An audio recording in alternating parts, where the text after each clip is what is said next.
दोस्तों नमस्कार। आज का जो वीडियो है मेरे साथ बीती हुई सच्ची घटना है।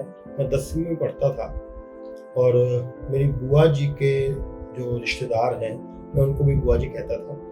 तो उनके घर में अक्सर कभी-कभी पढ़ने जाया करता था। उनका भतीजा था, वो मास्टर कर रहा था, तो उनके बच्चे पढ़ते थे तो मैं भी उनके साथ पढ़ने जाता था। 10वीं की बात है, सन 83 की बात है, 83 की। तो उस वक़्त से लेकर के अब तक कुछ बैकग्राउंड ही ऐसा है, घर का माहौल, कुछ अपना नेचर, कि वो बातें याद हैं। आज अगर यूट्यूब के ज़रिए कुछ बताना चाह रहा हूँ तो वो बातें घूम के वापस आती हैं। हुआ यूँ कि एक दिन जब मैं पढ़ने गया तो व्हाइट वॉश करवा रही थी वो बुआ जी जो हमारी, व्हाइट वॉश करवा रही थी। तो मुझे रात को कहने लगी, जब मैं पढ़ने के बाद में आने लगा, कहने लगी खीर खा लो।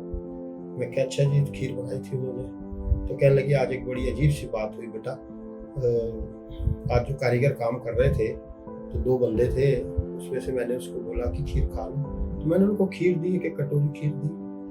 तो कहते मेरा मन बहुत खराब हुआ जब मैंने उससे जब पूछा कि खीर कैसी लगी, स्वाद बनी है, होती है, लेडीज को आदत होती है। तो उसने कहा, एक ने उसमें से कहते हैं मुझे कहने लगा कि मुझे नहीं मालूम कि खीर का क्या स्वाद है। तो मैंने कहा क्यों, स्वाद का क्या पता नहीं चला, मीठा कम है या ज्यादा है या कुछ। कहता नहीं बीवी जी, 2-4 साल पुरानी बात होगी उसकी, जो जीवन में जो घटना घटी होगी। तो बुआ जी कहने लगे कि उसने मुझे बताया कि मेरे गले में कोई प्रॉब्लम हो गई थी, तो इतनी बढ़ गई प्रॉब्लम कि डॉक्टर ने बोला कि ये ऑपरेशन होगा इनके गले का, या तो इनकी आवाज आएगी या इनका स्वाद आएगा।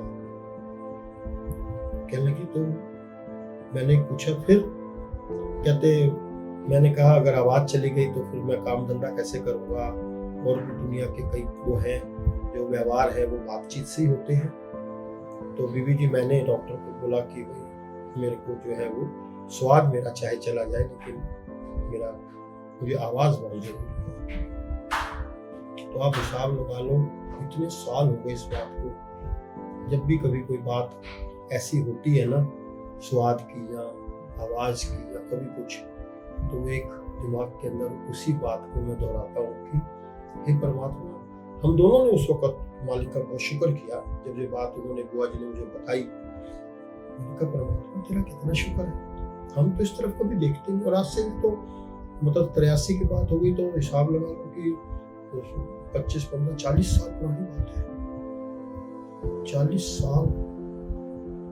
उस वक्त मैं 10वीं में था, छोटा ही था।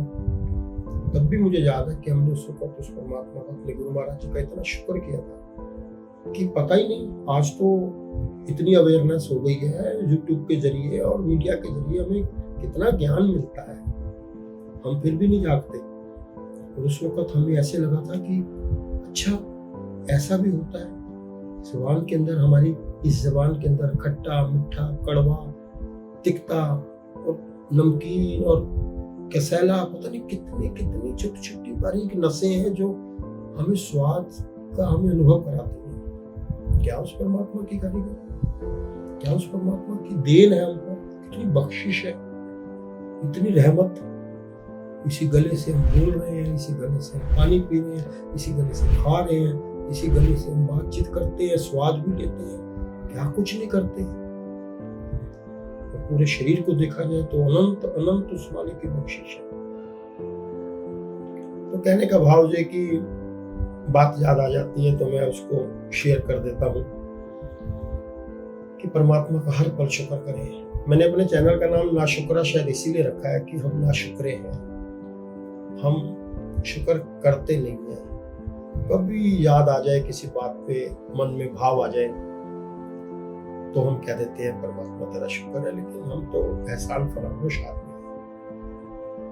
हम तो एहसान मानते नहीं किसी का, पड़ोसी तक का एहसान नहीं मानते, उस परमात्मा का क्या एहसान मानेंगे। किए हुए को 1 मिनट में भूल जाते हैं, मिनट में किए हुए को 10 चीजों में से 9 वो कहते हैं अगर वो देता है, और 10वीं पे हमें रोष आ जाता है। ऐसे किसी रिश्तेदार के साथ, किसी मिलने वाले के साथ कोई हमारे साथ कितना करे, एक बार अगर उसका व्यवहार जरा सा रूखा, किसी कारणवश अगर उसका स्वभाव हमारे साथ, हो सकता है उसके साथ कोई ऐसी बात हुई हो, हमसे रूखा बोल गया हो हमसे कोई ऐसी बात हो गई और हम फट उस पर क्रॉस लगा देते हैं, ये तो किसी काम का ही नहीं। तो हमें ना शुक्राना होकर के उस परमात्मा का हर पल शुक्रगुजार होना चाहिए, आस पड़ोस समाज का शुक्रगुजार होना चाहिए, अपने बच्चों का, अपने माँ बाप का, हर वक्त कि जितना साथ को दे रहा है ये परमात्मा तेरा बहुत बहुत शुक्र, बहुत बहुत शुक्र।